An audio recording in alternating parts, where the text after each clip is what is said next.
Assalamualaikum warahmatullahi wabarakatuh. Selamat sore semuanya. Pada kesempatan yang berbahagia ini, saya, Satria Widikartika, selaku pembawa acara, mengucapkan selamat datang kepada pembicara dan peserta ke dalam acara seri kuliah tamu untuk menyambut Presidensi Indonesia pada G20 yang diselenggarakan oleh Pusat Penelitian Panas Bumi Fakultas Teknik UGM. Seri kuliah Strategi Bisnis dan Kebijakan ini akan diisi oleh Insinyur Riki Firmanda Ibrahim. Beliau adalah pegiat panas bumi dan juga Direktur Utama dari PT Geodipa Energi. Selamat datang Pak Riki dalam acara kuliah tamu ini.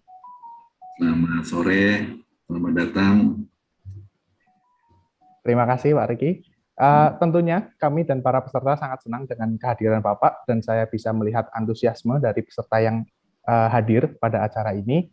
Kemudian saya ucapkan juga selamat datang kepada Ibu Pri Utami. Beliau adalah Ketua Pusat Penelitian Panas Bumi Fakultas Teknik UGM yang pada kesempatan berbahagia ini akan memoderasi jalannya acara.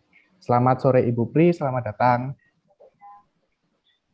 Sebelum kita mulai acara, marilah kita berdoa menurut keyakinan masing-masing supaya acara dapat berjalan lancar dan juga bermanfaat bagi kita semua.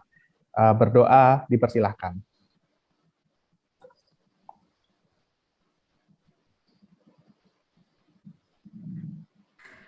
Tidak ada kata cukup dalam berdoa. Terima kasih. Selanjutnya, saya meminta untuk para peserta untuk dapat menyalakan kamera karena foto bersama akan kita lakukan terlebih dahulu sebelum memasuki acara inti. Saya akan memberikan sinyal setelah para peserta menyalakan kameranya. Dimohon untuk para peserta bisa menyalakan kamera terlebih dahulu.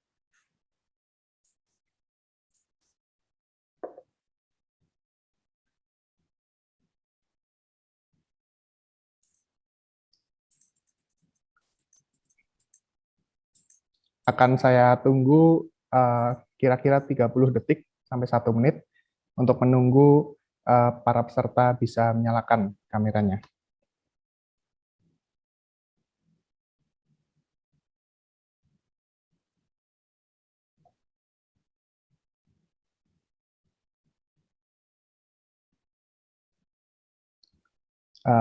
Baik, saya akan mengambil gambar untuk slide pertama.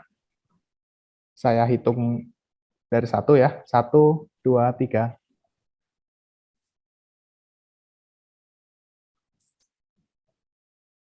Baik, untuk slide kedua, saya ambil gambar.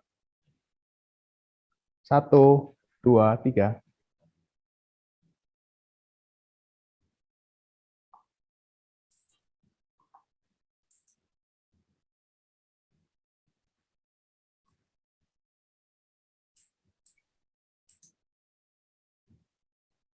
Terima kasih atas kesediaannya dalam melakukan foto bersama.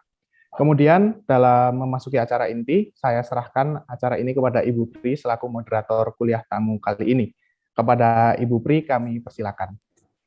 Terima kasih Satria. Aduh, senang sekali saya bisa bertemu lagi dengan Pak Riki Ibrahim.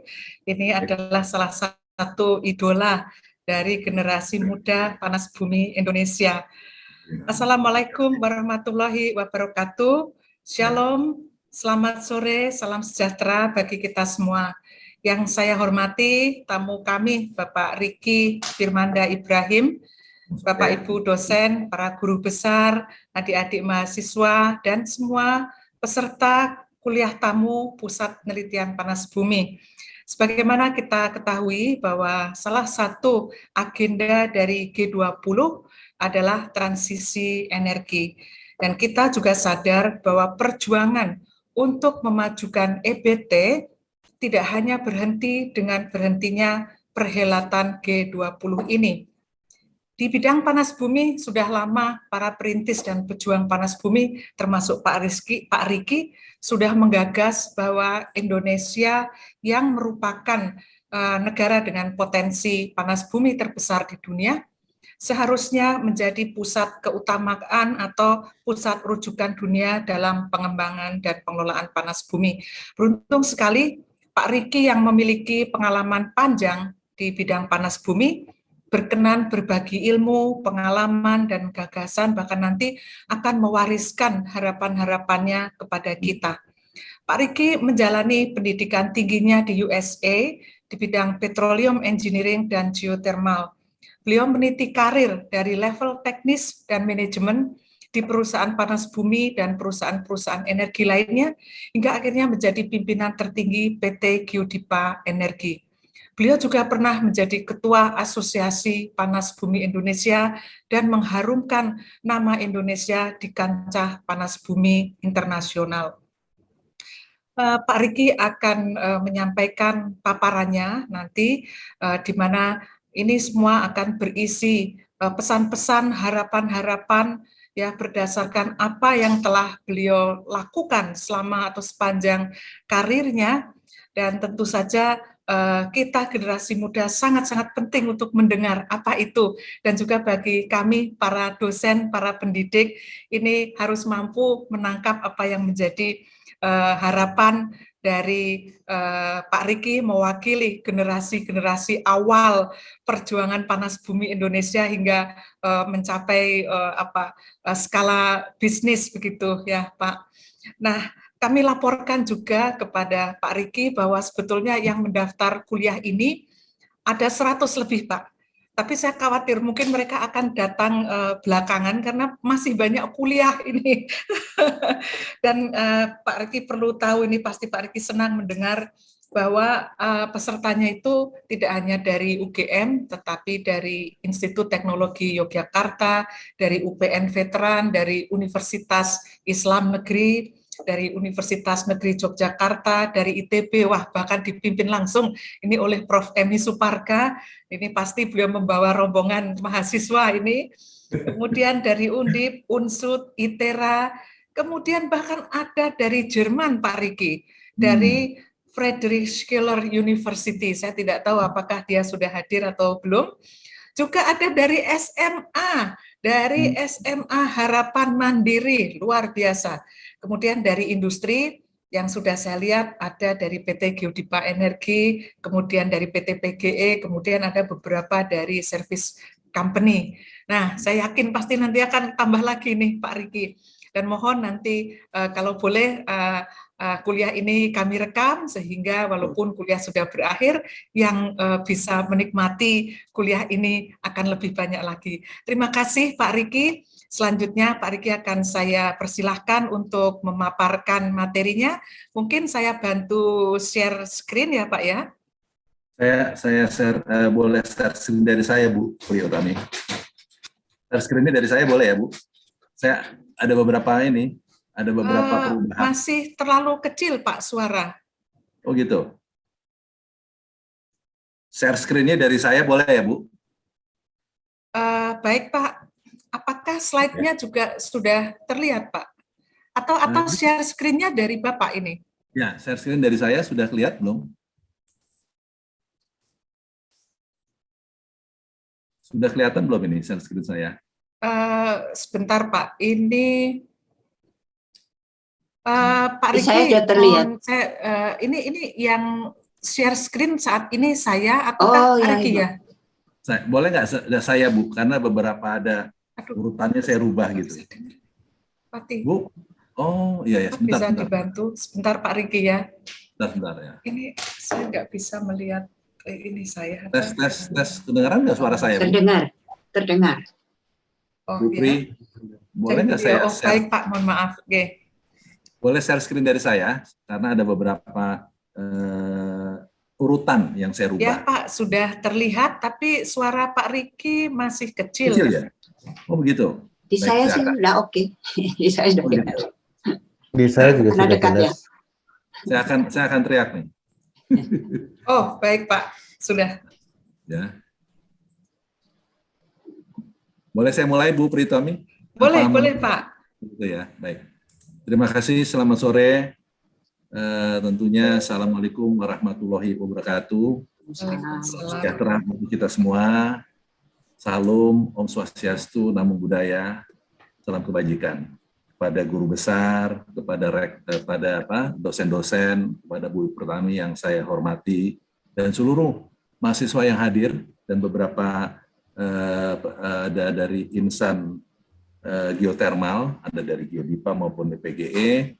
Juga selamat sore, ya, salam sejahtera untuk kita semua. Hari ini saya ingin membagi, mudah-mudahan diperkenankan ya, membagi pengalaman saya, ya, beberapa hal yang saya petik dari beberapa slide tentunya, yang tujuannya adalah saya ingin meninggalkan harapan. Ya.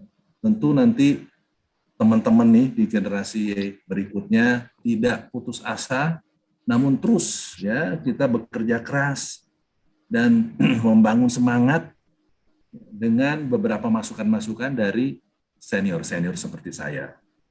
Untuk itu perkenankan saya slide pertama saya, Bu Pritami dan rekan-rekan semuanya ya. Yaitu slide yang sering juga saya paparkan mengenai optimisme Indonesia dalam memiliki visi 2045, di mana Indonesia dengan baik, dia juga memberikan dasar-dasar penting dalam menuju ke visi tersebut, yaitu persaingan sumber daya alam. Ya, kita sekarang pun sebenarnya sudah merasakan, Bu Pritami sudah menyampaikan mengenai transisi energi, di mana saat ini sedang berjalan ini, ya, seperti apa bentuknya dan sebagainya. Dan tentu fosil masih memegang peranan, karena fosil yang begitu lama, sudah 100 tahun dan investasinya sudah besar, ya, baik dari batu bara maupun ke migas, itu tidak mungkin putus begitu saja.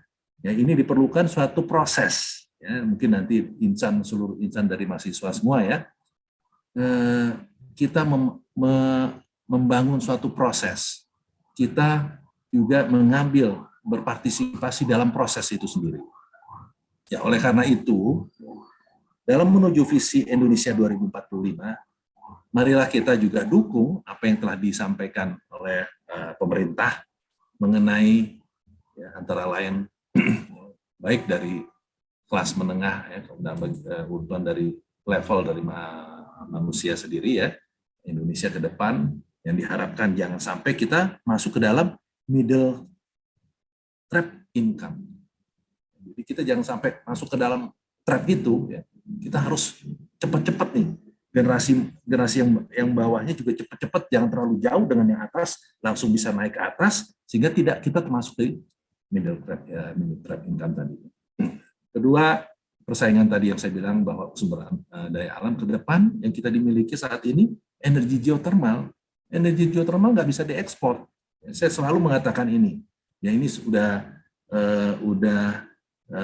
bukan lagi rahasia, tapi ini udah umum, ayolah marilah kita dorong semuanya pihak agar semua pihak memahami bahwa energi panas bumi itu tidak bisa diekspor, harus melakukan konversi. Konversi inilah yang diperlukan oleh anak bangsa, oleh kita semua. Gitu ya. Untuk konversi ini kita memerlukan teknologi energi terbarukan. Nah, ini saya yakin UGM khususnya yang memiliki teknik geologi wahid nomor 1 di Indonesia. Kenapa saya katakan begitu? Karena waktu saya di Chevron sendiri, bule-bulenya juga mengatakan bahwa UGM number 1 is in geology. Nah, oleh karena itu, ya, dalam mendukung ke depan teknologi pemahaman, ya saya tidak kultus kepada universitas, tapi universitas lainnya pun juga akan mengacu. Dan tentu di UGM sendiri pun akan lebih meningkatkan lagi kualitasnya ya. Nah, inilah yang dikatakan terjadi bahwa meningkatkan suatu kualitas. Ke depan perubahan iklim sudah menjadi satu bagian dari kehidupan kita ya. Oleh karena itu program-program upaya kita sendiri ya dalam melakukan mencapai visi Indonesia tadi 2045 ya harus sejalan semuanya. Slide pertama mohon maaf agak panjang, tapi slide kedua mudah-mudahan tidak panjang. Ini sepintas mengenai sistem energi. Sistem energi ya sebagai pengantar juga ya. Kita ketahui bahwa ada yang fosil, ya, energi fosil dan energi terbarukan. Yang kita perlukan di sini bukannya kita meninggalkan energi fosil, kita sama-sama ya, kita memahami prinsip-prinsip dasar energi fosil karena energi fosil masih menjadi tulang punggung ya dari income atau dari revenue bangsa negara pemerintah ya. Nah, di sisi lain kita harus membangun energi terbarukan. Energi terbarukan banyak sekali. ada dari matahari, angin, air, bayu, dan samudra, ya, dan lain-lain. Namun saya ingin masuk pokok kepada energi panas bumi. Mohon sebelum saya melanjutkan, ini suara saya terdengar ya? Apa masih kecil suara saya? Benar Pak, sudah bagus. Baik, terima kasih. Jadi sepintas saja saya mengatakan bahwa energi terbarukan panas bumi yang tidak bisa diekspor tentunya harus kita upayakan seoptimal mungkin. Seoptimal mungkin agar bagaimana mengkonversi energi tadi, ya, mungkin yang paling sulit adalah mengkonversi menjadi energi listrik. Untuk energi lainnya ya, seperti heating space maupun sebagai pemanas tadi heating space ya, maupun keperluan-keperluan lainnya mungkin tidak sekompleks dengan pembangkit listrik. Oleh karena itu untuk memahami, mengetahui pembangkit listrik, ya kita harus memahami satu dari energinya itu sendiri, yaitu di hulunya sampai ke hilirnya. Ya, agar kompleksitas tadi bisa kita kuasai, ya, dan finalnya, ujung-ujungnya sama seperti migas, yaitu final energy diharapkan menjadi energi listrik yang murah. Ya, saat ini panas bumi masih juga dikatakan sebagai energi listrik yang mahal dan masih kalah dengan energi listrik dari fosil. Nextnya, nah ini ya tentu ya harapan saya yang saya ambil juga ya beberapa tips lah ya. Yang masih banyak tantangan-tantangan yang kita harus bangun. Tantangan itu bukan suatu hambatan, tapi tantangan ini harus menjadi satu yang kita hadapi untuk mencari solusinya. Nah, untuk itu ya harapan saya persamaan persepsi ini penting ya, ya agar kompetensi kita ini semakin hari semakin baik. Kalau kita bicara kompetensi, tentu ada masalah kapabilitas. Tentu juga di dalam kompetensi tidak tertinggal juga namanya integritas di situ. Dan hal lain yang juga saya perhatikan selama di industri, saya menduduki Direktur Panas Bumi di Geodipa Energi Persero sejak 2016 sampai 2022. Ini saya baru saja diganti ya, baru saja saya pensiun ya. Ya tentu bukan artinya saya stop di situ, mungkin saya akan meneruskan karya saya ya untuk meningkatkan, membangun industri panas bumi. Nah, disinilah yang saya sampaikan tadi, belum adanya persamaan persepsi yang harus kita bangun, dan juga belum ada harmonitas peraturan-peraturan yang ada. Kita juga melihat ini menjadi tantangan, bukan kita melakukan demo atau mengecam pemerintah, tetapi bagaimana kita mencari peluang, ya, mencari peluang agar regulasi tadi juga harus mendukung, ya, harus menjadi persamaan persepsi dari geothermal itu sendiri, baik dari hulu maupun hilir. Hal lain, tentu penyelesaian mismatch tadi ya, yang mudah-mudahan ya tidak hanya dilakukan dengan pendekatan kewenangan tadi aja, tapi juga ya, dilakukan dengan pendekatan kewenangan maksud saya ya, tapi juga jangan sampai sistemnya. Mudah-mudahan suatu sistem ya kita akan mengetahui bahwa sebelum menjadi kultur itu melalui sistem, dan sebelum sistem kita melalui program maupun standar-standar lainnya. Teman-teman semua, yang terakhir yang tantangan yang untuk generasi muda yang harapan saya ke depan nanti juga saya paparkan apa-apa saja yang perlu mudah-mudahan bisa menjadi satu dorongan ya, dari kita semua lah ya. Dan tentu saya harapkan nanti bisa ada dialog dengan saya. Ya, saya akan juga mempercepat seperti apa sih yang saya maksudkan dan seperti apa solusinya yang kita harapkan bersama. Baiklah, ya, jadi definisi leader yang saya harapkan adalah untuk pemimpinan. Ya, sesuatu orang yang duduk di dalam suatu pemimpin itu tidak perlu harus sebagai direktur utama. Ya, pemimpinan baik di universitas, sebagai pemimpin grup, sebagai pemimpin kelompok-kelompok kerja dan sebagainya, fokus group discussion.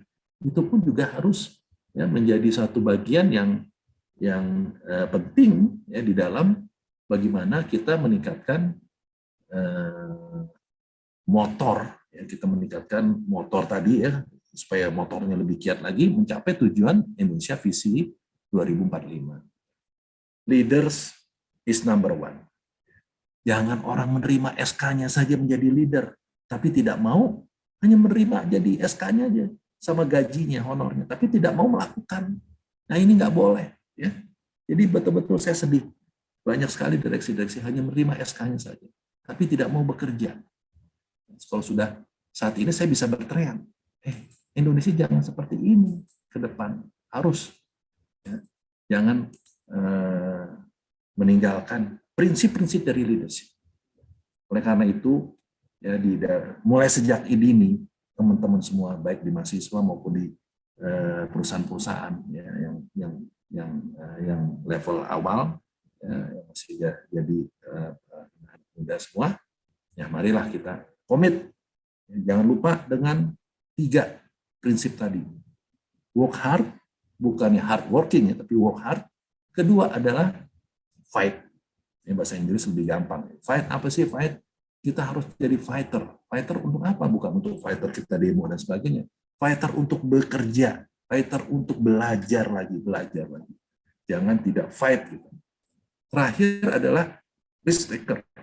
Kita harus berani mengambil risiko. Yang saya katakan tadi, jangan hanya menerima SK-nya saja, menerima posisi dan jabatannya, tapi tidak mau mengambil 3 faktor tadi. Oleh karena itu leader harus 1, membangun dan mengembangkan budaya kerja yang sustainability. Ya, 1, itu penting. Kedua, dari kuliah saya yakin kita punya fokus discussion, kita punya forum-forum. Ya, saya pikir ini juga bagian dari ya Indonesia menuju visi 2045, Indonesian Geothermal Center of Excellence. Kedua, fokus group tadi yang kita sampaikan, fokuslah kita pada pencegahan insiden. Jadi operasi kita ini sangat kompleks, jangan dianggap remeh karena kita berpikir adalah total project dari hulu sampai hilir.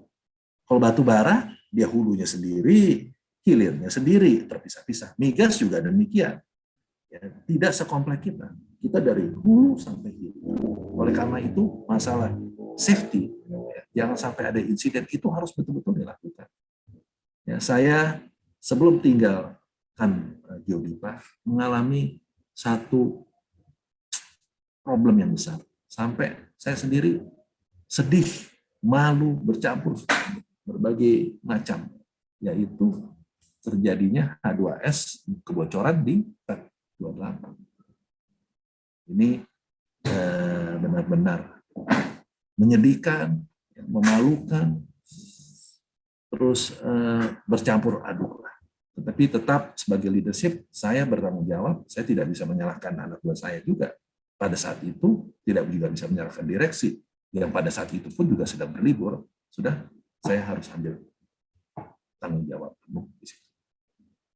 Ketiga, menentukan tugas, ya, tanggung jawab jelas, ya, dalam leadership kepemimpinan. Apa saja harus betul-betul melalui nilai-nilai kompetensi dan perilaku yang baik. Ini sedikit harapan saya ke depan. Jadi tidak hanya mempelajari hulu dan hilir, tetapi leadership is a number one. Oke. Berikutnya, tentu zaman terus berubah, ya teman-teman semua. Karena zaman berubah, harapan kami itu juga harus bagaimana kita menghadapi dinamika sesuai dengan kondisi yang berubah-ubah tadi. Kembali lagi, sebagai leader, kita jangan sampai menunggu. Kita harus rebut, menjemput.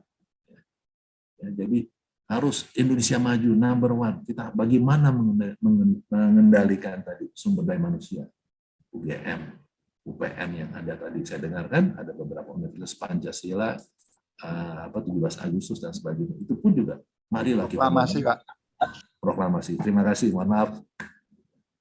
Proklamasi Yogyakarta. Itu pun juga saya pikir salah satu sekolah bagian dari bagaimana kita membangun Indonesia maju.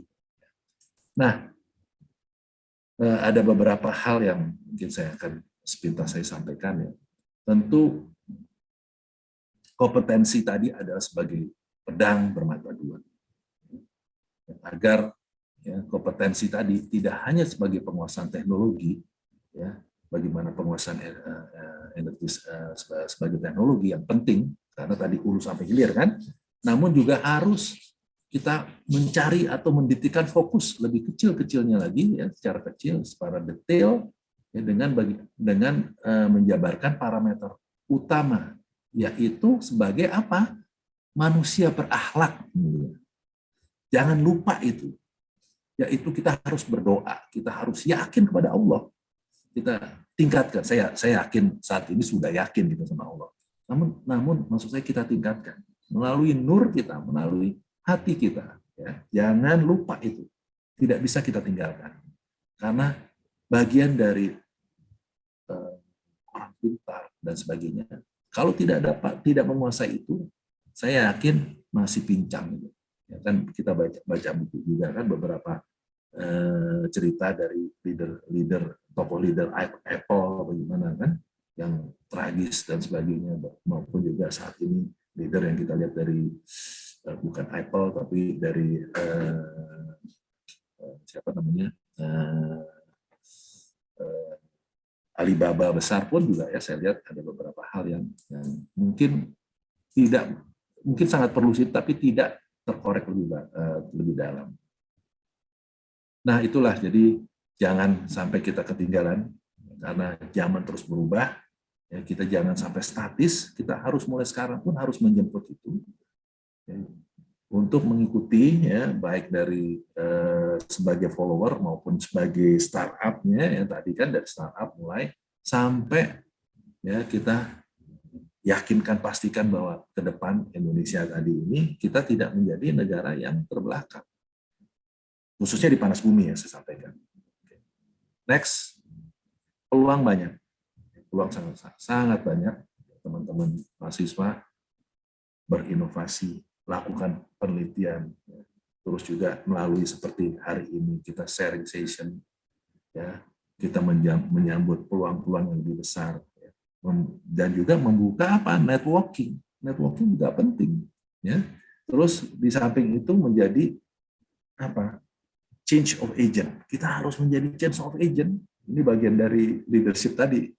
Jadi ini kita tidak bisa kita lupakan, kita tinggalkan, kita pisah-pisahkan. Kalau kita belajar hulu hilir itu sih pasti. Tapi bagian dari itu, bagian dari bagaimana harapan-harapan atau pesan-pesan dari saya dan harapan-harapan dari seluruh rakyat Indonesia kepada generasi menerus, ya. Marilah kita menyebut menjadi change of agent. Next, teman-teman semua, ya, ini saya contohnya saja ada 8 fase. Ini pun juga sering saya sampaikan. Yang kita sebut sebagai 8 fase ini adalah sebagai satu kelompok-kelompok, ya, dalam pembangunan panas bumi khususnya, ya, yang harus kita sepakati bersama. Tidak mungkin kita tidak mengenal dari kelompok-kelompok ini sendiri. Dalam 8 fase, nah, kita harus memahami masing-masing ini. Karena kalau kita berdiri sendiri, kita tidak memahami dari fase tersebut, kita tidak tahu bahwa peran dari leadership tadi, peran dari masing-masing peran dari masing-masing disiplin. Ini tidak hanya dikuasai oleh orang geologis, tidak juga oleh orang engineering, tapi ini semua bagian satu kelompok besar, ya, masing-masing disiplin ilmu, ya, terkait, terpaut di sini. Nah inilah mudah-mudahan teman-teman semua tidak merasa yang bukan geologi, yang bukan engineering, yaitu tertinggal, tetapi juga bisa melihat bahwa begini fasenya 8 tidak mungkin hanya dilakukan oleh, ya, bacalah seperti itu, ya, hanya 2 disiplin ilmu saja.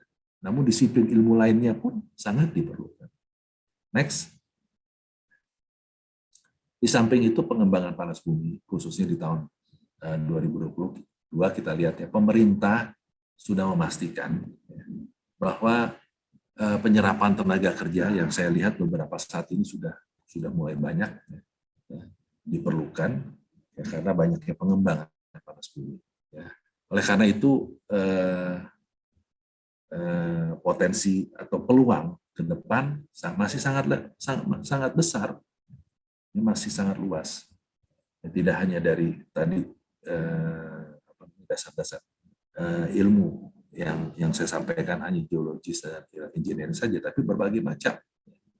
Ya, terus sampai eksplorasi visibility study dan sampai terakhirnya pun juga kita perlukan beberapa disiplin ilmu yang sangat terpisah-pisah tapi jadi satu, yaitu dari hulu sampai hilir, ya, yaitu di hilirnya.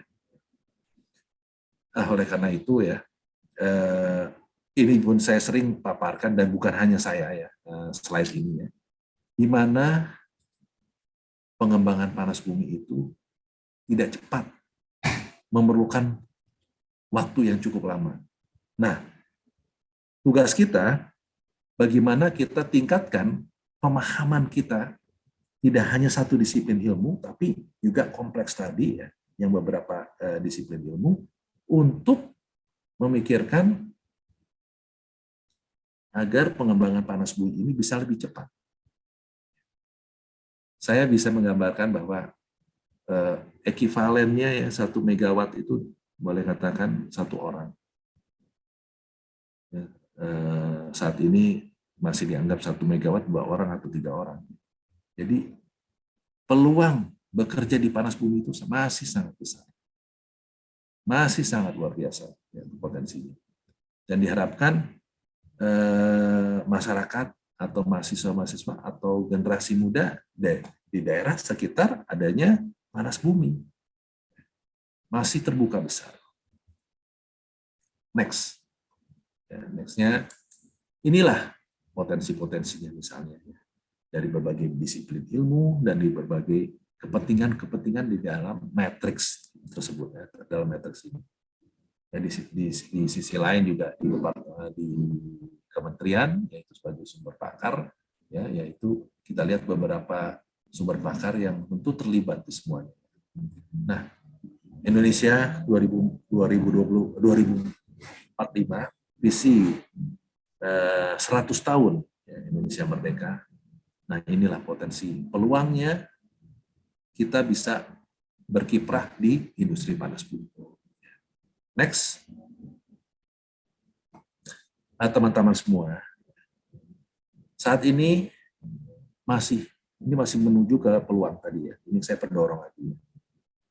Potensi kita ketahui bahwa sebenarnya di atas 23 gigawatt. Karena banyak sekali yang medium sampai low enthalpy. Namun kita statement sebagai 23 gigawatt. Dan yang baru dikembangkan sekitar 2,1-2,2. Dan target dalam RUN sendiri juga masih besar. Intinya apa? Intinya bagaimana bagian kita nanti, bagian apa yang bisa diteruskan oleh generasi-generasi muda. Ini masih besar sekali. Ya. Betul-betul peluangnya masih banyak. Pemerintah pun juga harus kita ingatkan terus, karena energi panas bumi tidak bisa diekspor.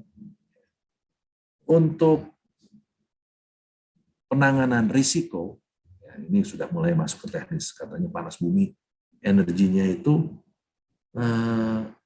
ramah lingkungan, tapi ngambilnya risikonya itu besar.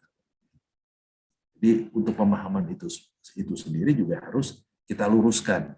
Apakah demikian? Ya, pengeboran panas bumi itu apakah berisiko tinggi?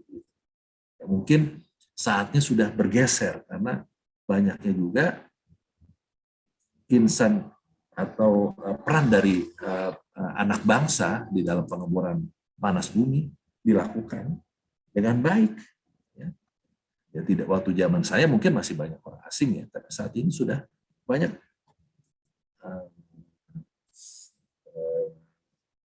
bukan tokoh tapi pegiat-pegiat geothermal khusus di drilling maupun di geologi.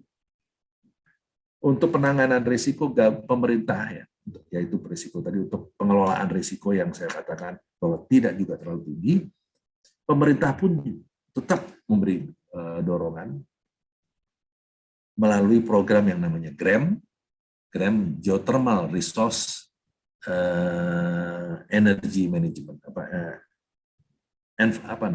saya lupa nih, Geothermal Resource Exploration Management. Oke, jadi di dalam program GREM, ya nanti saya paparkan berikutnya juga ya, bahwa program diberikannya semacam insentif. Kalau gagal dikasih 50%, nggak usah bayar pinjaman itu. Tapi kalau dia berhasil, harus mengembalikan pinjaman dengan bunga juga yang relatif lebih baik, lebih murah.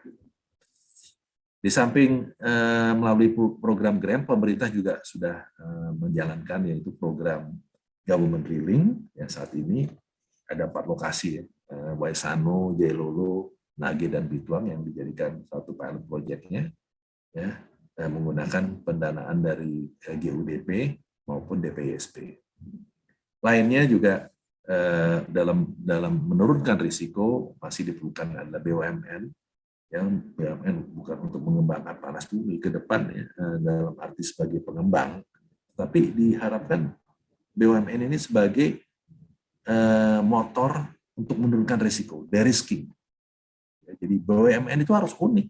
Kalau dia sebagai kompetitornya swasta, buat apa? Ya, untuk penggerak ekonomi itu adalah swasta. BUMN didirikan untuk apa? Untuk menjadi kepanjangan pemerintah dalam menurunkan risiko. Ini yang suka kadang-kadang salah kaprah ini. Waktu itu saya paham ya bahwa PGE misalnya itu akan menjadi swasta. Ya, jadi swasta. Sedangkan BUMN si Geodipa dia harus melakukan de-risking, bukan pengembangan panas bumi sebagai developer. Begitu juga dengan PLN.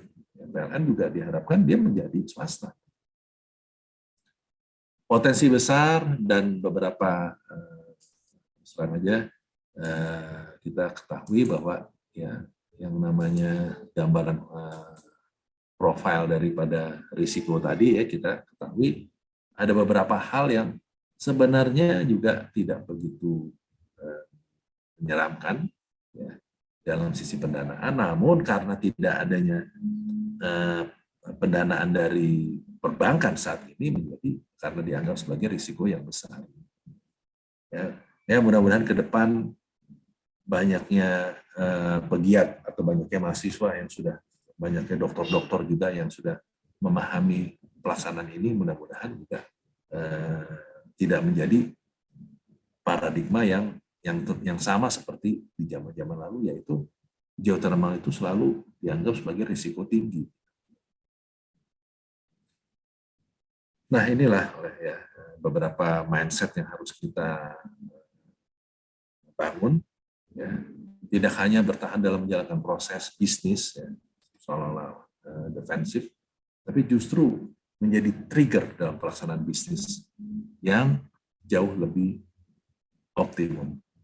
Nah, ini strategi, ya, dari seluruh nanti perusahaan-perusahaan yang bergerak di panas bumi seperti ini. Nah, kita bagian dari itu apa yang kita bisa lakukan. Tadi di awal berita kami sudah sampaikan mengenai transisi energi.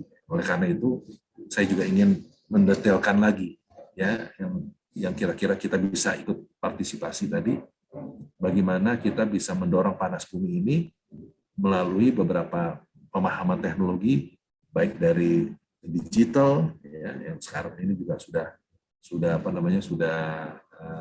harus dipahami, ya, maupun juga dengan pemahaman digital lainnya, sampai kepada proses peningkatan implementasi dari sustainability, corporate sustainability. Ini kebetulan saya ambil beberapa pengalaman saya di Geodipa, ya, yaitu melalui satu data management system. Ya, tentunya harapan saya tidak hanya di Geodipa, saya yakin perusahaan-perusahaan lain pun juga mungkin lebih canggih lagi, ya, dalam penerapan dan pemahaman dari digital itu sendiri. Dan di sisi lain, apa yang harus kita lakukan atau melalui apa, tentu jangan bosan untuk membangun suatu terobosan-terobosan. Apa yang secara umum, apa yang harus kita lakukan. Agar mempercepat proses. Jangan menunggu. Untuk panas bumi, teman-teman semua, bahwa net zero emission di 2050 tadi kan, antara lain diharapkan ke depan, yang ini bagian dari transisi ini, yang kita sekarang sedang pro kontra mendorong ya, khususnya melalui PLTS kan, ya seolah-olah PLTS itu udah oke kok, turun lagi kok, gimana ini ya, naik turun kan PLTS kan, oh kok persyaratannya banyak, ada TKDN dan bla bla bla bla bla bla ya. Nah inilah bagian dari transisi energi. Nah tentu di panas bumi ya, karena kita banyak kelebihan, yaitu dari offset emisi tadi. Nah ini menjadi satu keunggulan panas bumi dibandingkan dengan PLTS tadi. Nah oleh karena itu ya, untuk menuju net zero emisi diharapkan panas bumi bisa, ya misalkan tadi kita punya set visi 2045, pada saat 2060 kita bisa pastikan 18 gigawatt dari Indonesia. 18 gigawatt cukup besar. Tentu tidak hanya melalui energi dari high enthalpy, ya, namun kita pun harus menguasai energi low enthalpy maupun medium enthalpy. Ya, perusahaan-perusahaan canggih di Indonesia sudah masuk, seperti Ormat, dia sudah masuk di Indonesia. Nah, marilah kita bantu, marilah kita sambut, ya, marilah kita dukung agar teknologi itu bisa ada di Indonesia. Dan tentu net zero emisi tadi targetnya bagaimana untuk menggantikan energi fosil. Ini juga cerita-cerita yang sebenarnya sudah bosan kita udah dengarkan kan, terlalu lama. Beberapa de-risking yang dilakukan di Indonesia, antara lain Government Drilling saya sampaikan, terus juga pembawakan dana PSP, ya, yaitu ada berhubungan dengan penggunaan tadi Grab kan untuk eksplorasi tadi, maupun juga mungkin ada pengembangan juga bisa dengan asalkan jelas lah karena kalau kita udah ngomong pinjaman ada hubungannya dengan kolateral, ya. Bagaimana ada jaminan enggak gitu. Dan hal lain sinergi BUMN yang diharapkan nanti BUMN benar-benar BUMN ya, bukan anak perusahaan dari BUMN inilah yang bisa menjadi menurunkan de-risking melalui partnership dan sebagainya. Ya, ini yang selalu juga diharapkan. Skimnya seperti apa ya? Yang diharap betul-betul bisa optimal untuk pengembangan panas bumi. Kembali nomor 4, optimalisasi sumber daya ya, melalui program-program yang kecil, ya, tidak hanya besar, tetap harus dilakukan. Ya. Dan ini saya melihat juga banyak potensi karena teknologi sekarang katanya dari satu sumur pakai pompa aja sudah bisa, pakai pompa di satu sumur sudah bisa menciptakan energi listrik. Jadi tergantung dari pompa. Nah untuk beberapa hal ya saya tidak juga akan membahas satu persatu, namun saya ingin sampaikan bahwa panas bumi masih boleh katakan banyak diharapkan ya, lebih besar perannya ya di dalam RUPTL. Nah ke depan ya saya yakin pemerintah juga sudah menyiapkan suatu strategi bagaimana Indonesia bisa berperan pula di dalam mengimplementasikan pajak karbon. Jadi kalau kita lihat ya beberapa perbandingan, Indonesia pun juga tidak jelek. Ini pun juga saya paparkan beberapa hasil ini, termasuk di UGM waktu itu di kampus legal kalau nggak salah sama Ibu Irin, saya juga sampaikan hal sama ya. Jadi ke depan mengenai karbon kredit udah jelas ada, ya, walaupun mungkin mekanismenya tadi tidak bisa cepat ya, tapi tetap mengarah ke situ. Dan Indonesia pun tidak jelek-jelek amat gitu. Ya, Indonesia pun juga sudah siap dengan hal-hal yang aspek-aspek ya, penetapan kebijakan dan regulasi, mekanismenya, penerapannya, patokannya, sampai ke perdagangannya. Ya sedikit mengenai nilai ekonomi karbon tadi kan, ya, tentu diharapkan dengan adanya offset dari energi bersih, ya tentu ini akan memberikan manfaat kepada pelaku energi bersih dibandingkan dengan energi yang tidak bersih. Nah, beberapa mekanisme tentu banyak sekali yang kita bisa pelajari atau kita dengar ya. Tapi intinya adalah bagaimana kita memahami dan bagaimana kita mendukung regulasi tadi ataupun kita memberikan masukan regulasi tadi sehingga ke depan keberpihakan kepada energi terbarukan sangat tinggi. Intinya itu. Jadi silakan hal-hal seperti ini tidak terlalu ruwet ya, dipelajari dan dipikirkan juga ya. Kira-kira apa sih dorongan-dorongannya, insentifnya kepada energi terbarukan. Lain halnya juga mengenai lithium, karena ke depan kita ketahui sendiri bahwa storage sangat penting. Kalau kita tidak ada storage, bagaimana? Kita nggak mungkin kita bisa. Ya, kita tidak bisa 100% meninggalkan energi fosil. Nah, di lithium, untuk lithium, teknologi mengekstrak silika ya, ini masih boleh katakan masih belum terdengar. Di satu sisi nilai dari silika itu lithium yang terkandung di dalam silika artinya bahwa dia tertinggi dan ada beberapa banyak pun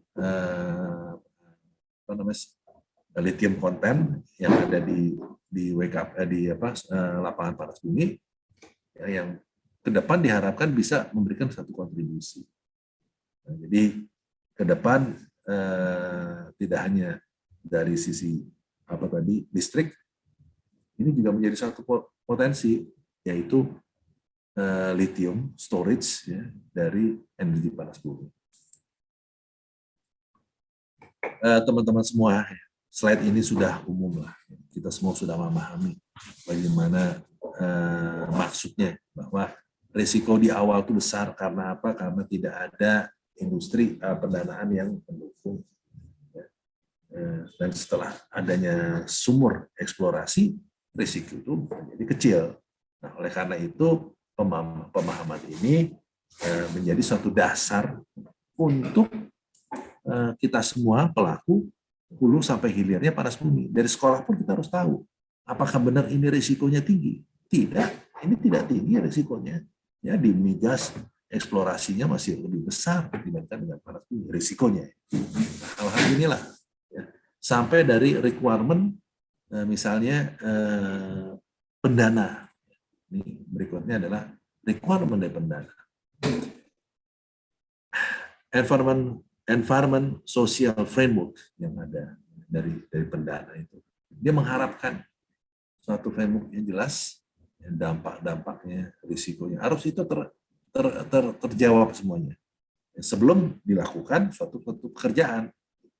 Nah, ini belum banyak dikuasai ya, di Indonesia ya, dan mudah-mudahan dari environment social framework ya, tata kelolanya tadi itu baik dan untuk itu juga kita mengenal namanya bahasanya safeguard. Ya. Jadi ke depan marilah suatu ilmu baru, yaitu bagaimana kita melindungi, memprotek diri perusahaan itu melalui penanganan sosial yang baik, penanganan lingkungan yang baik, dan penanganan governance-nya, tata kelola yang baik.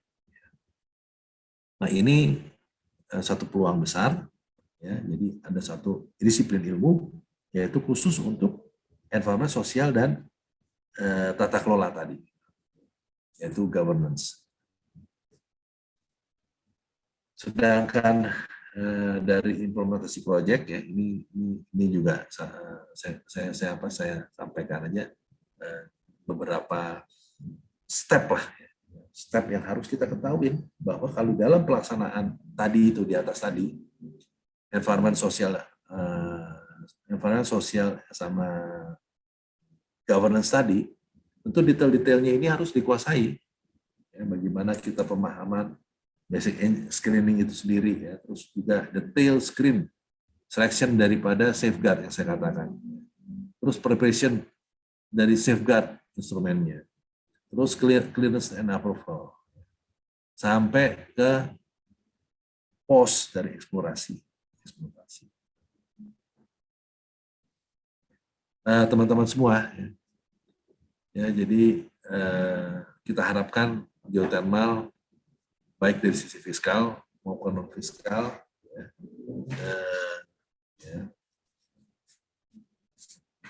bisa tampak di sini, yaitu kita masih memerlukan beberapa dukungan. Ya tentunya dukungan itu sendiri tanpa ada sangkut pautnya dengan diri kita tidak mungkin bisa terlaksana. Yaitu misalnya tadi ini kan yang mudah saja ya. Jadi mengenai program yang sudah di-set up sama pemerintah. Nah, untuk itu mesti swasta ikut masuk di situ. Jangan hanya didiamkan, swasta ikut harus masuk. Nah, masuk apa maksudnya? Masuk di dalam meminjam fasilitas pemerintah tadi melalui dana-dana pengeboran GRAM maupun PSP dan sebagainya. Nah, ini masih minim. Ya, masih minim karena apa? Karena persyaratannya itu tidak masuk. Nah, kita lengkapin persyaratannya. Inilah poin-poinnya. Agar perusahaan swasta Indonesia maupun asing bisa menggunakan fasilitas itu dan dikerjakan dengan cepat. Sepintas mengenai peran dari gabungan drilling atau PSP yang melalui PMK 62. PMK itu Peraturan Menteri Keuangan, ya, di mana PTSMI lah ya, sebagai pendananya di situ. Yang PTSMI bekerja sama dengan World Bank, sedangkan Geodipa ya, dia merupakan satu BUMN yang mengimplementasikan dari bukan sektor keuangannya, tapi sektor teknisnya.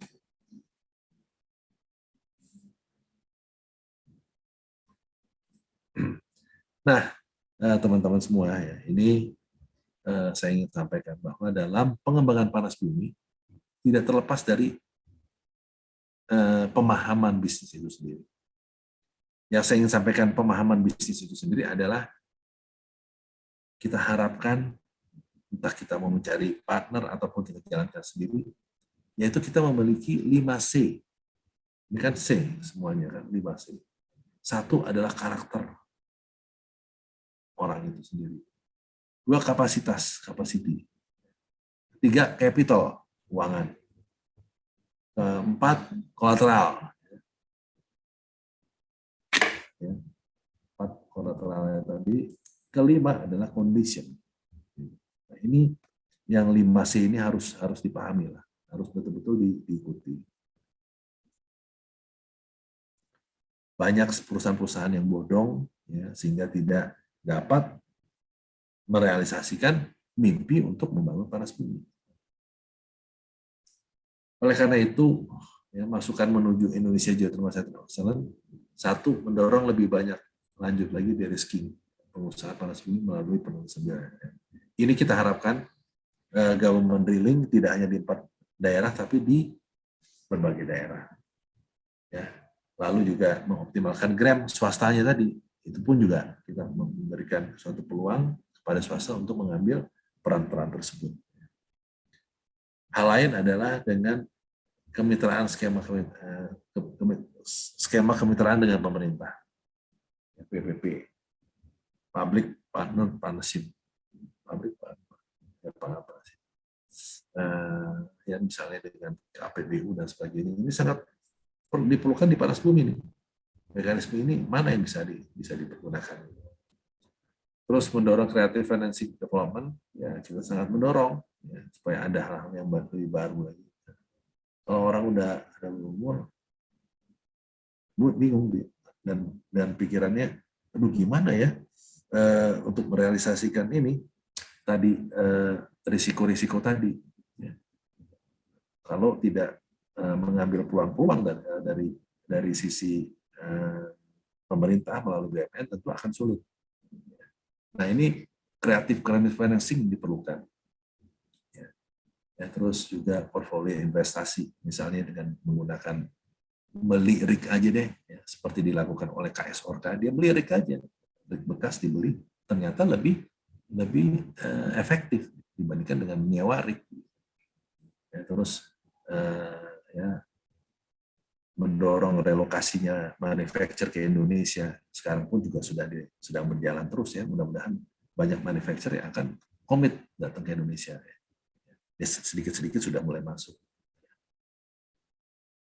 Dan terakhir ya pemahaman dari tantangan itu sendiri yang ada di sini.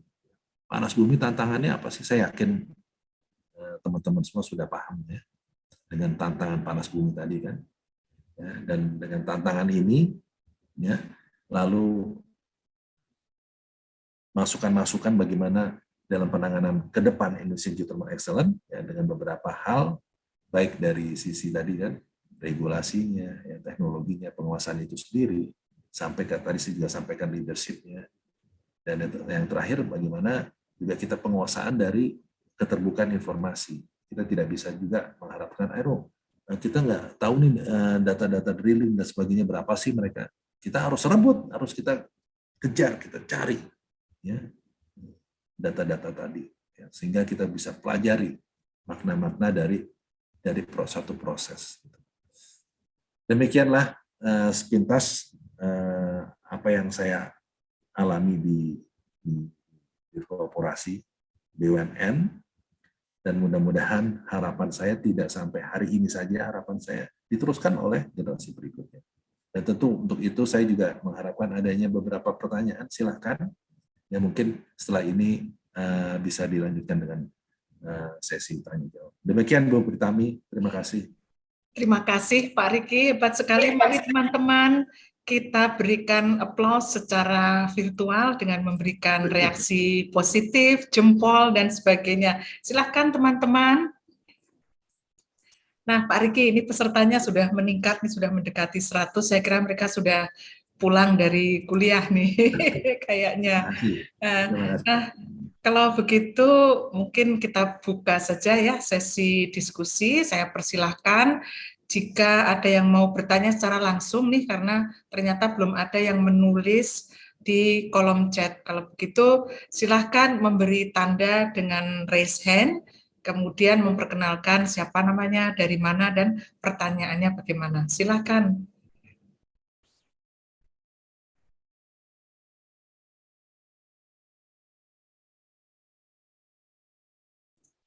Siapa dulu deh, siapa dulu? Mungkin hal-hal yang bisa saya indikan ya. Apa sih kira-kiranya? Santai aja. Ini kan iya. kita Oh itu sudah banyak yang raise hand Pak.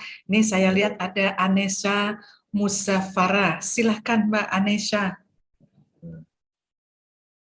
Baik, terima kasih Bu atas waktunya dan kesempatannya. Saya Anessa Muzafara dari Universitas Brawijaya. Saya izin bertanya ya Pak. Pertanyaan saya, seperti yang kita ketahui di dunia ini juga ada target untuk mengejar transisi energi ya Pak. Nah, apakah memungkinkan Indonesia, terutama di bidang panas bumi ini, untuk mengejar target tersebut, terutama seperti yang kita ketahui, kita juga harus memikirkan tanggapan masyarakat dan juga adaptasi sosialnya gitu Pak. Terima kasih. Ya baik, Anessa ya. Saya langsung aja jawab ya Bu Pritami ya. Ya Pak, langsung Pak. Jadi memang ini pertanyaannya agak luas ya.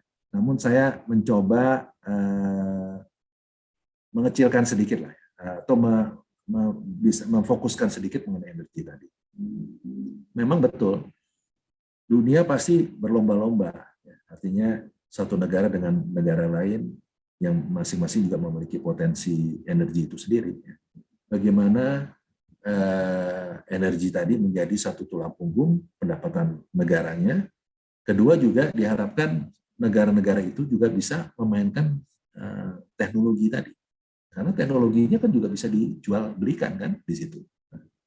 Nah inilah yang kita lihat ya, bagaimana saat ini harga minyak masih sangat luar biasa kan, seperti saya katakan, industri itu sendiri ya Mbak Nessa ya, itu industri migas kita kembangkan dari tahun 1960 sampai ya, sekitar 60 sampai 75 tahun 1975. Investasinya juga sudah besar itu.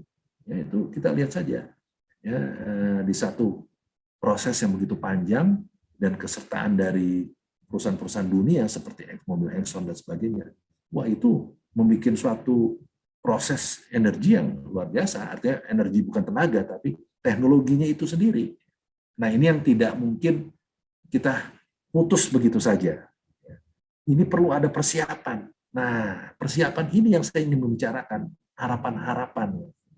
Jadi Mbak Nessa Muzafara jangan berkecil hati kira-kira bisa apa enggak dan sebagainya. Kita harus bisa. Indonesia 2045 tadi kan 100 tahun Indonesia merdeka 100 tahun. Kenapa kita tidak juga kaitkan dengan Indonesia Geothermal Center of Excellence ya, seperti yang dilakukan oleh teman-teman di UGM. Ya, mungkin juga nanti Brawijaya juga melakukan hal yang sama. Tidak hanya melalui teknologi hulu hilir, tetapi hal-hal lain yang bisa bermanfaat agar energi panas bumi ini betul-betul banyak didukung oleh masyarakat Indonesia. Saat ini pengembangan panas bumi masih selalu ditolak. Ya, ditolak. Masyarakatnya merasa bahwa ini nggak penting. Gitu. Ya, masih mengharapkan energi-energi yang mungkin lebih cepat hasilnya seperti migas tadi kan. Nah, inilah. Nah, oleh karena itu target energi tetap dibikin oleh pemerintah sebagai suatu target. Nah, harapan-harapan saya ini tadi loh, harapan kita ini generasi muda ini bagaimana untuk mendorong itu sendiri. Ya, dengan mempersiapkan tadi kan beberapa pemahaman yang saya sampaikan, tidak hanya dengan teknologi itu sendiri, jadi leadership juga bermain peranan, terus juga hal-hal lain ya, mendukung juga program pemerintah karena program pemerintah sudah align dengan tuntutan dunia. Nah, ini juga harus didukung lagi oleh pemahaman dari teman-teman mahasiswa. Mudah-mudahan bisa menjawab ya Mbak Nessa ya. Mudah-mudahan ya. Tapi kalau ada masih menggantung, nggak ngertinya juga silakan aja tanyain ya Mbak Pri ya. Ya Bu Pri ya. Iya, pasti. Gimana Alisa, sudah puas? Sudah sangat terjawab. Terima kasih banyak ya Wah, Pak. terima kasih. Tapi tetap boleh ya nanti diskusi lanjutan di luar forum ini dengan Pak Riki. Selanjutnya ada Satria Widikartika. Oh, Mas MC-nya juga ingin bertanya. Silakan Satria.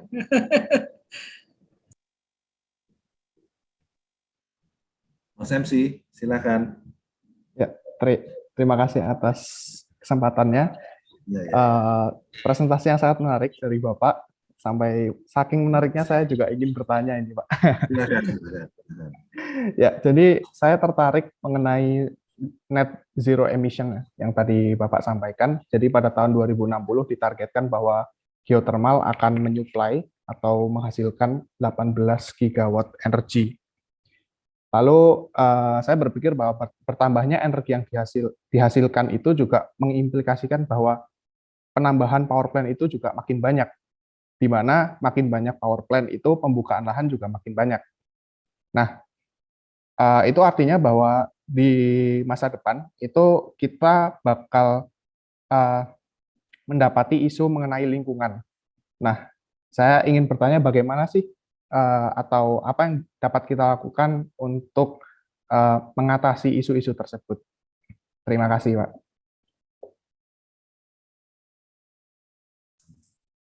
Ini Mas MC ini, Mas Satria, pertanyaannya bagus loh, ya benar-benar bagus. Ya, karena ini yang menjadi fokus saat ini. Ya. Nah, dan pertanyaan ini pun juga memancing pertanyaan sebelumnya mengenai energi tadi. Maaf Pak Riki, masih mute? Enggak, suara saya masih kayaknya enggak loh. Suara saya udah kedengeran enggak? Halo, halo. Suara saya kedengaran kan? Terdengar, Pak. Dengar. Saya yang salah speaker saya matikan. Oke. Jadi gini, jadi ke depan ini sih kita melihat berlomba-lomba untuk energi itu nantinya diharapkan dari listrik, dari baterai, dari storage. Ke depan ya, memang ke depannya berapa puluh tahun, berapa ratus tahun kita nggak tahu, tetapi sudah mengarah ke situ. Tidak ada lagi pembakaran yang terjadi. Jadi ke depan itu pasti pakai storage batu baterai gitu ya. Tadi ini menjawab juga Mbak Anessa Muzawara. Jadi target energi dan energi ke depan seperti apa? Pasti deh teknologi itu mengarah kepada storage. Ya. Nah, untuk menjadi storage kan banyak sekali Pak. Apakah dari hidrologi, dan macam-macam ya, dari batu baterai itu sendiri, hidrogen apa dari situ kan. Nah, ini yang yang sedang berproses ke teknologi itu sendiri. Nah, sekarang berbicara dengan power plant. Ya, power plant energi konversi, sebagai konversi dari satu energi panas bumi yang bentuknya uap, ya, yang uap panas tadi sama seperti energi pembakaran batu bara, ya, batu bara juga panas kan, uap tadi dengan air yang dibakar yang panasnya sampai 1000 derajat misalnya, lalu uap tadi yang menggerakkan turbin ini mengkonversi menjadi listrik. Nah, inilah boleh katakan teknologi ini sejak tahun 60-an. Teknologi lama yang ditingkatkan terus-menerus, juga efisiensinya baik dari efisiensi kapasitas faktor tadi maupun juga efisiensi dari konversi tadi dari energi menjadi listrik. Nah, faktor lingkungan. Untuk panas bumi yang keluar dari uapnya itu sendiri adalah uap panas, bukannya uap dari kimia. Ya. Nah, ini pemahaman ini pun juga masih belum banyak diterima masyarakat. Orang melihatnya putih-putih itu sebagai suatu pembakaran atau keluarnya CO2. Padahal itu cuma uap air aja, kayak air mendidih. Ya. Bau H2S sedikit ya, pasti H2S-nya ada ya. Namun tidak terjadi pencemaran lingkungan. Pencemaran lingkungan bisa terjadi misalnya dari pembuangan limbah itu sendiri. Pembuangan limbah artinya pembuangan dari kondensasinya tadi. Kalau tidak dimasukkan ke dalam sumur, tentu ini akan menjadi pencemaran. Terus apalagi baunya tadi, H2S tadi kan, itu pun juga ya. Tapi pada umumnya di power plant tidak setinggi apa yang kita lihat lah. Ya. Tidak ada H2S-nya sampai tinggi banget.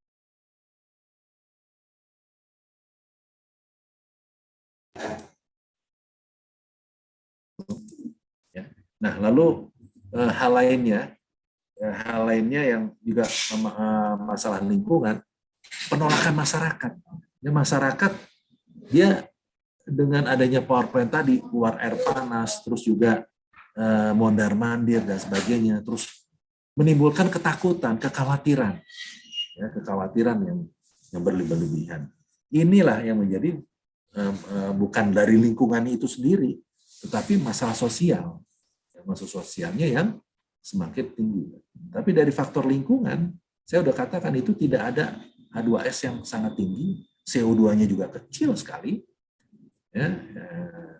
Padahal teknologinya teknologi lama. Dia pakai turbin yang mereknya juga merek yang nggak umum gitu ya. Itu pun juga tidak terjadi pencemaran. Mudah-mudahan bisa menjawab nih Mas Satria. Sekaligus juga menguatkan tadi pertanyaan Anessa. Jadi ke depan energi pasti pakai storage. Ya, jadi nanti dari mobil nanti pakai storage semuanya kan. Jadi energi apapun juga pakai storage. Pakai batu baterai istilahnya. Jadi nanti tidak ada lagi yang besar-besar.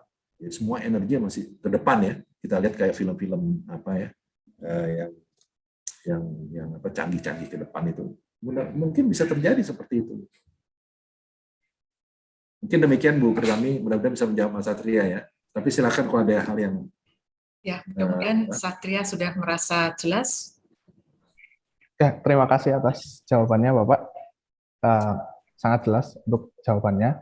Saya bisa memahami bahwa eh, di sini berarti poinnya adalah ada penolakan dari masyarakat ya Pak. Masih.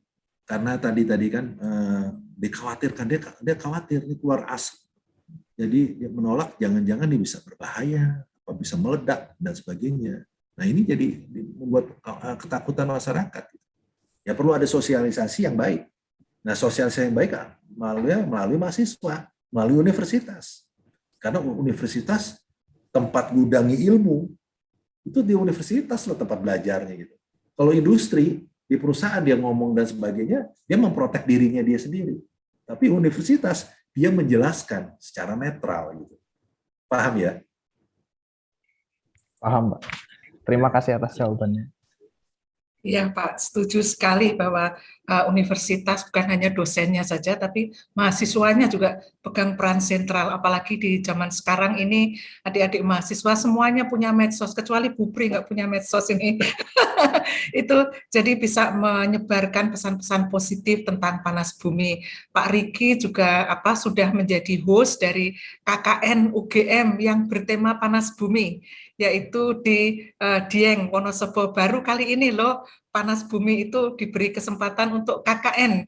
Nah, ini atas prakarsa Pak Riki. Dan sebelumnya juga UGM sudah melakukan KKN bertema panas bumi hingga di Sulawesi Utara dan juga di Pengalengan, kalau tidak salah di desa di Star Energi. Mudah-mudahan nanti di lapangan-lapangannya Geodipa meneruskan semangat Pak Riki, kita masih diberi kesempatan untuk KKN di lokasi-lokasi tersebut, dan mudah-mudahan teman-teman dari universitas lain yang hadir di sini juga nantinya bisa menjadi agen sosialisasi dalam bentuk apapun, KKN atau apapun di area-area di sekitar kampus itu atau yang terdekat dari kampus itu minimal. Begitu. Nah, ini kita masih punya banyak waktu. Saya persilakan jika masih ada pertanyaan atau saran atau apapun, silakan.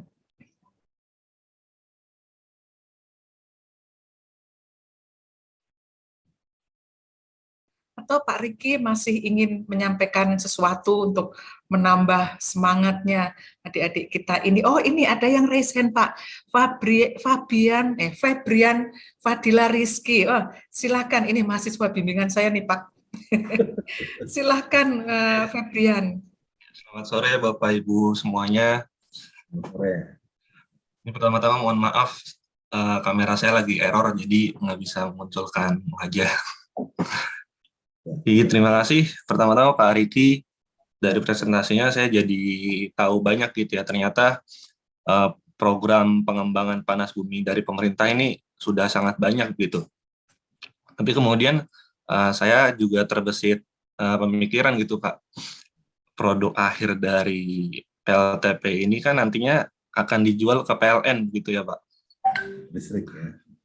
Nah, yang jadi pertanyaan saya, sebenarnya untuk saat ini ya Pak, posisi PLN ini sebenarnya seperti apa ya Pak? Karena ini kan merupakan salah satu perusahaan listrik yang paling besar gitu ya. Mungkin beberapa pihak sampai menyebutkan monopoli listrik di Indonesia. Tapi juga itu merupakan perusahaan BUMN gitu. Jadi apakah itu menjadi sebuah katalis dalam pengembangan panas bumi ini atau malah mungkin ada tantangan di dalamnya gitu Pak? Terima kasih banyak. Ya, terima kasih Mas Ferbian ya. Jadi pertanyaannya juga sangat besar ya, luas di artinya ya. Tapi saya mau coba untuk menjawab bahwa adanya BUMN itu untuk menjadi kepanjangan pemerintah ya, di dalam membantu masyarakat. Ya, jadi itu diperlukannya BUMN. Jadi adanya PLN antara lain memastikan harga listrik murah, terjangkau lah, jangan murah. Kalau bilangnya murah nanti kita nggak bisa naik kelas gitu. Jadi harga listrik yang naik kelas artinya kita tidak pintar. Jadi hanya begini saja minta listrik gratis gitu. Mestinya kan nggak begitu. Listrik juga menjadi energi ke depan kan. ke depan, seperti saya katakan tadi kan, kemungkinan bertahun-tahun ke depan itu energi hanya melalui storage, ya, tidak lagi ada pembakaran yang besar. Jadi posisi PLN saat ini dia berhasil di dalam memberikan jangkauan listrik kepada masyarakat. Wah Pak, jangan ngomong berhasil Pak, itu Indonesia masih banyak yang belum mendapat listrik.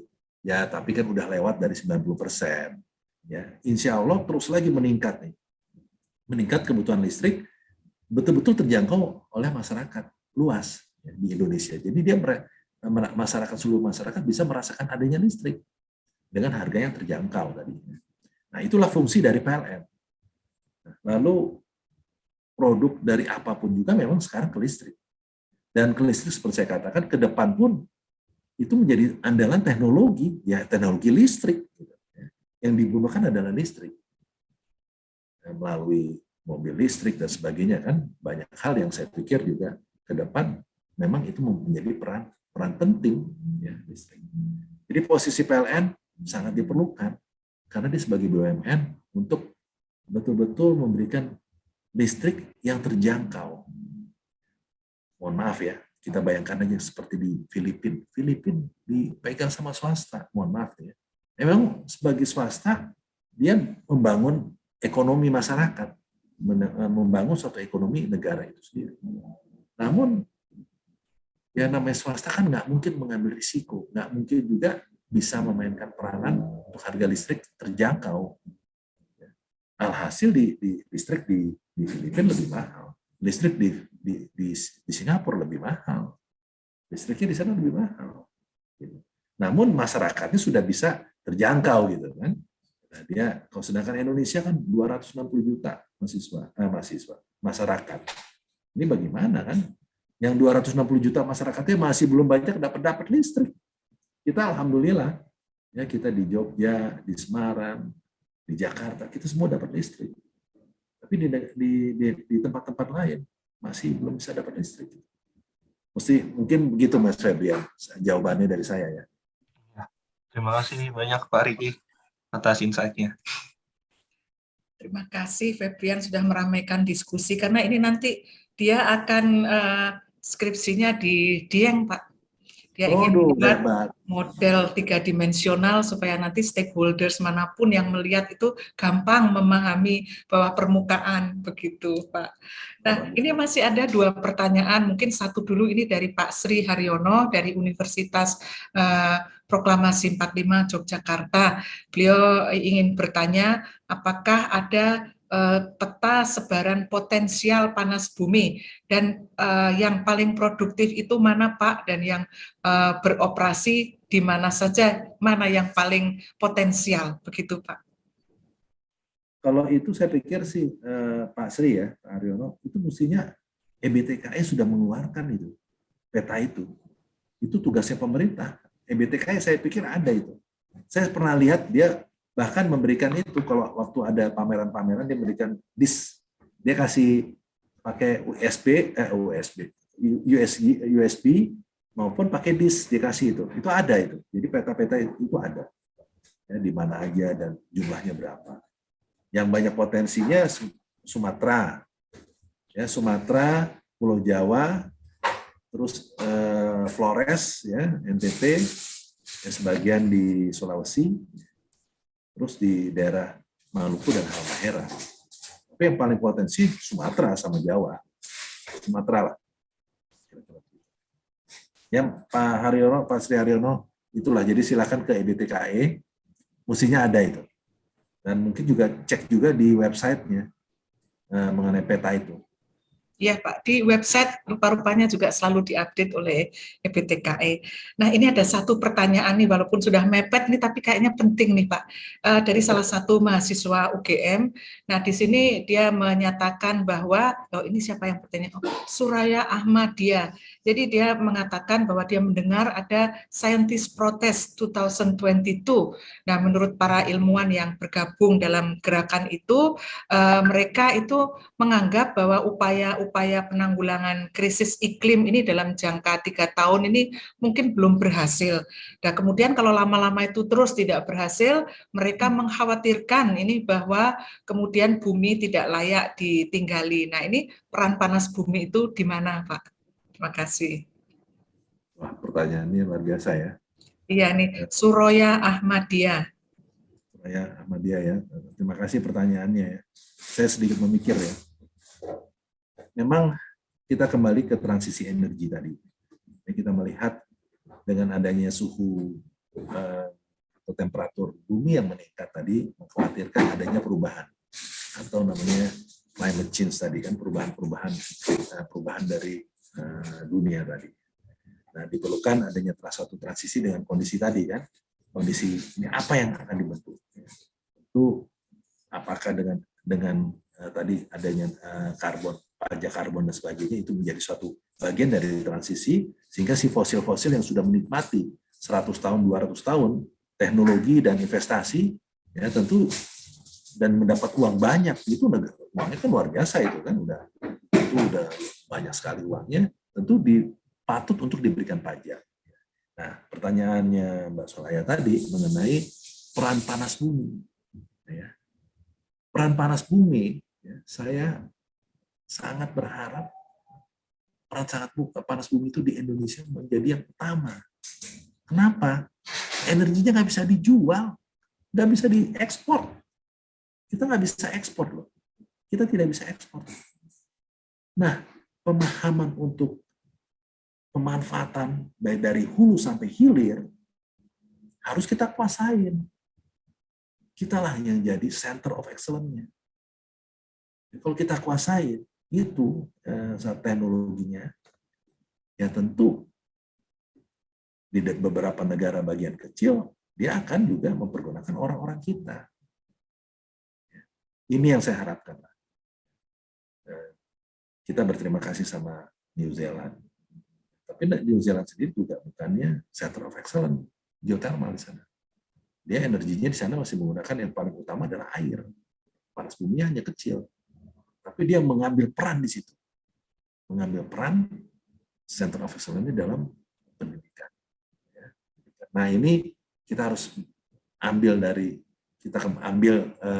strateginya terus kita bangun agar di Indonesia pun yang punya energi itu sumber daya alam itu sendiri, sumber daya energi itu sendiri. Ya peran kita di mana? Kalau kita didiamkan saja begini, kita tidak bisa memanfaatkan energi yang ada di negara kita. Sehingga kita tergantungan sama kan ke depan kan pakai listrik semuanya. Ini walaupun berlomba-lomba ya kapan terjadinya mobil listrik dan sebagainya, tapi ini tetap ya memang nggak 1 hari 2 hari, artinya nggak 1 tahun 2 tahun. Ini memerlukan proses. Tapi marilah kita jangan sampai kebanyakan tidur siang, jangan. Ya kita harus work hard. Ya, kalau nggak ada work hard nggak mungkin. Kita harus fight. Jadi good fighter. Ketiga, risk taker. Kita berani untuk mengambil risiko. Ya, mudah-mudahan 3 tips dari saya ada manfaatnya dan itu saya lakukan. To be good leader di depan, jangan leader di belakang doang nyuruh-nyuruh, jangan depan. Harus berani pimpin di depan. Ada apa-apa kita di depan. Ketemu masyarakat di depan. Nah, mudah-mudahan tadi pertanyaan Soraya yang sangat bagus saya pikir karena ke depan terjadi pro kontra tadi kan selama kapan dan sebagainya. Betul itu emang prosesnya panjang dan melihat potensi panas bumi. Nah, potensi panas bumi kita nggak bisa ekspor. Bagaimana nih kita nggak bisa ekspor loh. Nah, marilah harapan saya teman-teman yang berminat menjadi pekerja atau menjadi profesor, menjadi apapun yang terlibat di panas bumi. Mari kita dorong panas bumi. Jadi andalan. Bu Menteri Keuangan dulu tuh bilang, marilah kita kembali ke titahnya. Yaitu energi panas bumi, kayak seperti di Iceland. Kira-kira gitu. Mungkin bisa menjawab sama Mbak Soraya tadi. Ibu Pri. Ya, terima kasih Soraya. Semoga penjelasan Pak Riki sudah memuaskan ya. Kalaupun belum, nanti kontak Pak Riki. Pak Riki sangat terbuka untuk hal-hal seperti ini. Nah, kita rupanya sudah sampai di penghujung acara. Dari diskusi kita hari ini, kita bisa menyimpulkan ya bahwa zaman itu terus berubah, tantangan dan kesempatannya juga berubah, tetapi tujuan kita itu tetap, yaitu menjadi negara yang maju, sejahtera, dan menjadi pemenang. Kita boleh saja sekarang nih gemas ya dengan pengembangan panas bumi yang tampaknya belum sesuai harapan. Seperti pertanyaan Suraya tadi, aduh nih terus kapan nih kalau kita tidak berhasil nanti jangan-jangan bumi kita nggak bisa dihuni ya. Tapi kita tidak boleh hanya pintar mengkritik, menghujat ya, protes yang tidak memberikan solusi. Tetapi seperti pesan Pak Riki tadi bahwa kita semua harus mampu menjadi agent of change dengan berkontribusi sesuai kapasitas kita masing-masing, dilandasi dengan hati yang bersih. Tetapi selain mengedepankan kapasitas kita juga harus mampu berkolaborasi. Kita harus terbuka. Tadi Pak Riki sudah menjelaskan bahwa bisnis panas bumi itu stakeholders-nya banyak sekali. Kita di akademik itu salah satunya saja. Tapi kita tidak mungkin memajukan panas bumi kalau kita tidak bersinergi, berkolaborasi dengan rekan-rekan di perusahaan, tidak pernah memberi masukan kepada pemerintah, tidak punya rekan di luar negeri, begitu ya, di dunia internasional yang sudah mungkin memiliki teknologi atau sains yang lebih maju, begitu, dan tidak tertutup kemungkinan justru kita lah nanti di masa depan yang ngasih ilmu ke mereka. Nah, semoga kuliah ini memberi wawasan bahwa Center of Excellence Panas Bumi di Indonesia itu tidak mustahil. Resource-nya paling besar sedunia, SDM-nya luar biasa, tinggal kapasitas dan hatinya itu bersih. Begitu ya, itu yang diperlukan. Kompleksitas dari bisnis panas bumi di Indonesia mungkin paling kompleks di dunia. Nah, itulah kalau kita bisa mengatasi semua itu, tentu negara-negara lain akan merujuk ke kita. Boleh saja New Zealand mengatakan, ya kita Center of Excellence, iya, bidang edukasi dan riset, tapi mana pengembangannya? Wah, ini dia, kita nanti bisa menjadi leadernya. Nah, Bapak Ibu, teman-teman sekalian, ada peribahasa yang mengatakan, setiap masa ada orangnya, dan setiap orang ada masanya. Nah, kita lihat nih Pak Riki, boleh saja bahwa beliau sudah purna tugas di industri panas bumi, tapi kita melihat sendiri kan semangatnya masih menyala-menyala gitu ya, dan kita semua yakin beliau tidak akan meninggalkan harapan yang tadi dipaparkan itu begitu saja. Tapi tentu saja beliau akan terus mengawal. Dengan demikian beliau ini dapat dikatakan sebagai pendukung panas bumi sepanjang masa, ya, walaupun sudah pernah tugas, tapi mendukung panas bumi sepanjang masa. Demikian, mudah-mudahan kita bisa meniru semangat beliau, dapat turut membantu mewujudkan harapan-harapan beliau yang mewakili harapan-harapan founding fathers dan founding mothers-nya, termasuk Ibu Emi ya, itu founding mothers-nya Panas Bumi Indonesia juga begitu. Nah, Pak Riki, Pusat Penelitian Panas Bumi ingin menyampaikan apresiasi berupa e-certificate atas kuliah dan segalanya yang telah diberikan hingga kuliah ini bisa terwujud. Mas Operator, saya persilahkan menyampaikan, ini dia, sudah tayang. Terima kasih banyak Pak Riki dan teman-teman, kami undang untuk memberikan applause ataupun reaction yang positif atas selesainya pembicaraan oleh Pak Riki ini. Matur nuwun Mas Riki. Pak Pri, matur nuwun. Terima kasih banyak teman-teman. Ya. Nah, akhirnya kami Ya, menyampaikan selamat beribadah puasa, dan sebentar lagi kita akan buka puasa. Semoga ibadah kita di hari ini diterima dan mendapatkan ganjaran yang berlipat ganda dari Allah Subhanahu wa Ta'ala. Terima kasih Pak Riki dan seluruh hadirin semua. Waktu saya serahkan kembali kepada Mas MC. Terima kasih Pak Riki dan Ibu Pri. Acara yang sungguh menarik bagi kita semua.